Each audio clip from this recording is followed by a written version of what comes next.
Shifting gears to Syria, our president has said that you're backing an evil guy there. He said Assad is an evil guy. Do you believe that?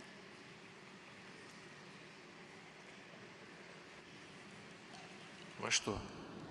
Believe in what? That Assad is an evil man? An evil guy? А вы спросите других. You've got to ask the other leaders who have communicated with Assad. He was more often in Europe after being elected than in Russia. It is not President Assad whom we are protecting there. We are protecting the Syrian statehood. We don't want there in Syria to be a situation similar to that in Libya or in Somalia or in Afghanistan. In Afghanistan, NATO has been present for many years, but the situation is not changing for the better. We want to preserve the Syrian statehood. And on the basis of resolving this fundamental issue, we would like them to move towards settling the Syrian issue through political means. Yes, probably everyone is there to blame for something, but let's not forget that were it not for inactive interference from outside, the civil war would probably not have broken out.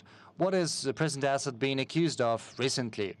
We know he's accused about using chemical weapons, but there's no evidence to support that whatsoever. Right after the incident, we suggested that an inspection should be carried out at the airbase from which allegedly the aircraft of President Assad had taken off carrying chemical weapons.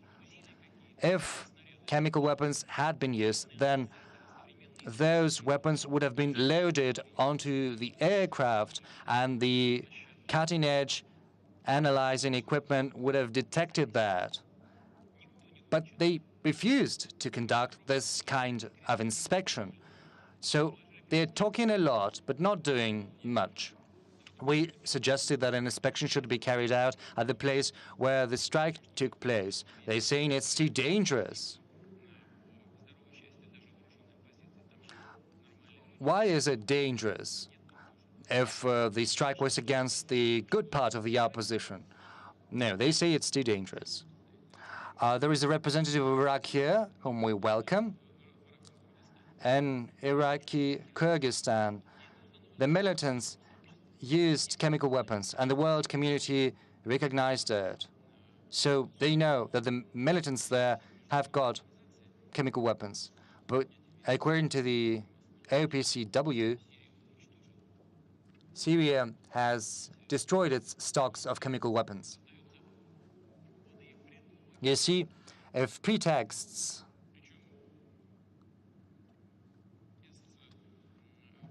are created without any real willingness to look into the matter, it's not going to lead us anywhere. Let's talk substantively. Did Assad make mistakes? Yes, probably a lot of them. But those who oppose him, are they angels? Who is murdering people and executing children, beheading people? Should we support those people who do that? You know, that together with our American counterparts, we had discussions ad infinitum about different territories where we should perform strikes or we shouldn't.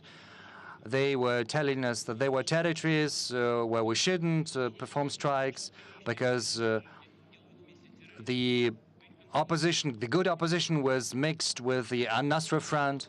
Well, in that case, they've got to separate the bad guys from the good guys of the opposition. Should we wait for these terrorists to come to our country? No, we're not going to wait for that. Let's find an agreement. Prime Minister is nodding an agreement. India is always facing the threat of terrorism. This is not just a far-fetched problem. 4,000 people from the Russian Federation, according to our estimates, are in Syria, and around 4,500 from the CIS countries. And this is a real threat we are facing, because some of them try to get back, and some of them do get back. We launched our operation in Syria because we knew what all of this would result in. You shouldn't try labeling people. We've got to work together substantively, and we're willing to engage in this work, but we need a constructive approach on your side. So we know that Assad has used chemical weapons before, and Russia entered into an agreement in 2013 to stop that. I mean, Russia acknowledged that in 2013 when it acknowledged to try to stop that by Assad. The only question is whether he launched the chemical weapons attack that happened a couple of months ago. And I just want to ask you, press you a little further on this, because we all saw the video of the suffering, dying children, and that was the reason that President Trump dropped the bomb. Do you deny, because Assad denies that those tapes are real. He's purporting to tell us not to believe our lying eyes. Do you believe those tapes are fake? Первое, когда мы с президентом Обамой First, when President Obama and I agreed to work together to destroy chemical weapons in Syria, we assumed that Syria had it, but we never recognized that Assad had used it. So please be more precise. Secondly, as for those people who were killed or who suffered because of the use of weapons, including chemical weapons, this is false information. As of now, we are absolutely confident that this is just a provocation. President Assad didn't use chemical weapons. All of this was orchestrated in order to stage him, to accuse him. Moreover, our intelligence services have got information that in other districts of Syria, not far from Damascus, there were plans to reproduce this scenario, and we made these plans publicly. Those who had been planning this action thought it better not to engage in these actions. If I could just follow up on that, though, because the bodies of the victims were autopsied at Turkey's Ankara Forensic Medicine Institution.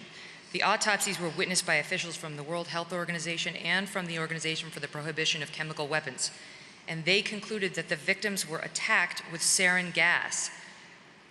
Are we really to believe that the whole thing was staged, that everybody was in on it? The World Health Organization, the Forensic Medicine Institution, the Organization for the Prohibition of Chemical Weapons? Ответ очень простой. The answer is very simple, and you know it. Yes, sarin could have been used by someone, but not by Assad. It could have been used by someone in order to accuse President Assad. So we have to understand who is to blame. And otherwise, if there is no true investigation, it's only going to play into the hands of those who orchestrated it. I'd like to ask you a question. Why didn't everyone go right away to inspect the air base to the spot where chemical weapons allegedly had been used?